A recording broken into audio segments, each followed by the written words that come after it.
SGT எக்ஸாமில் maths எப்படி இருக்கும் அப்படிங்கிறதுக்கு ஒரு ரீகால் தான் இது.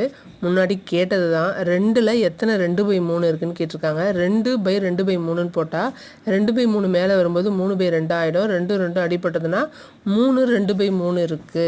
இரு எண்களின் மீப்பேவா, அதாவது ஹெச்சிசிஎஃப் எல்சிஎம் ரெண்டும் கொடுத்துட்டு ஒரு நம்பர் 4 இன்னொரு நம்பர் என்னன்னு கேட்டிருக்காங்க. 2வது கொஷினில் இதுக்கு ஃபார்முலா இருக்குது. HCF into LCM equal to XY தான் இதோட ஃபார்முலா. இதில் அப்படியே அப்ளை பண்ணோம்னாக்கா ஆன்சர் 14. 4 இது ஸ்ட்ரெயிட்டாக அடித்தோம்னா 14 தான் ஆன்சராக வரும். கீழே கொடுக்கப்பட்ட தனிப்பட்டது எதுன்னு கேட்டிருக்காங்க. வட்டம் தான் ஆன்சரு.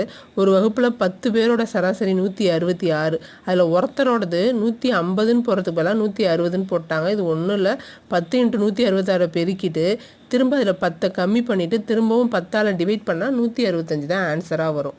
மேக்ஸ் 30 கேள்வியில் 20 கேள்வி பேசிக்கை செக் பண்ணுற மாதிரி தான் இருக்கும்.